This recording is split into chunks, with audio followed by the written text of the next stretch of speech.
Just an update on some situations that I had with my solar panel array. The first and third panels you see shorted out when we had a severe electrical thunderstorm. It rained so hard that my yard in this section became a lake. I had two panels sitting out here, but the wind blew them over. One of the panels shorted out, and then the first and the third panels shorted out because I had rebar holding them into the ground.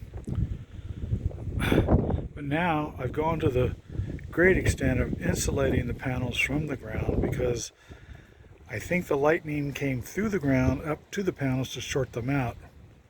Not sure, but I've taken these 4x4 posts, cut V's in it, and I'll show you what else I did. I insulated the top rail with, believe it or not, bondle spreaders, and in the center I put a piece of 1/4-inch PEX. As you can see, everything is insulated from the posts that are in the ground. So when you get the insulation resistance warning on your grid tie inverter, that means something's wrong. And what I found out is that the panels themselves shorted out.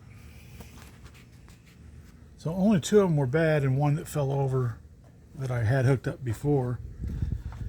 But now I've done also, I made a hole into the wooden peg or the 4x4 so that I can shoot these T-handle rebar that I've shortened and reevaluated.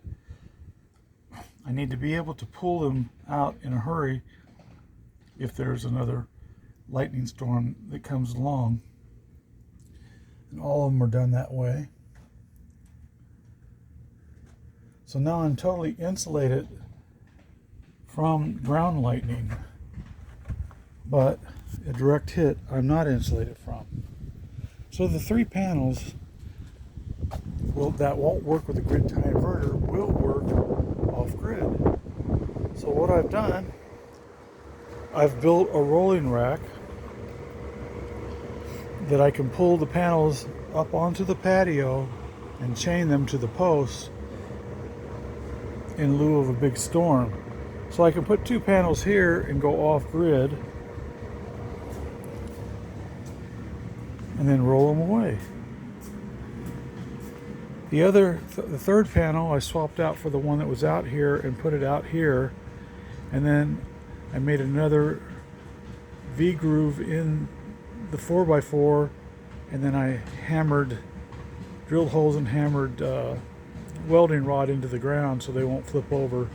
That over there has the flexible also has welding rod in there. I found that the welding rod in the ground keeps the wind from blowing them over, except for the problem that it might be a really high, super high wind like a tornado. And for hailstones, I can just pick this thing up and bring it in. It's no big deal. The other thing I did was I have this swamp cooler running off two batteries and a 750 watt inverter. I also am charging my power pack. I can also run the cooler and another fan, and then because I got tired of climbing, I used an old extension cord and hooked it up to my camera, and it self-charges whenever I turn on the power to it. So I don't have to do any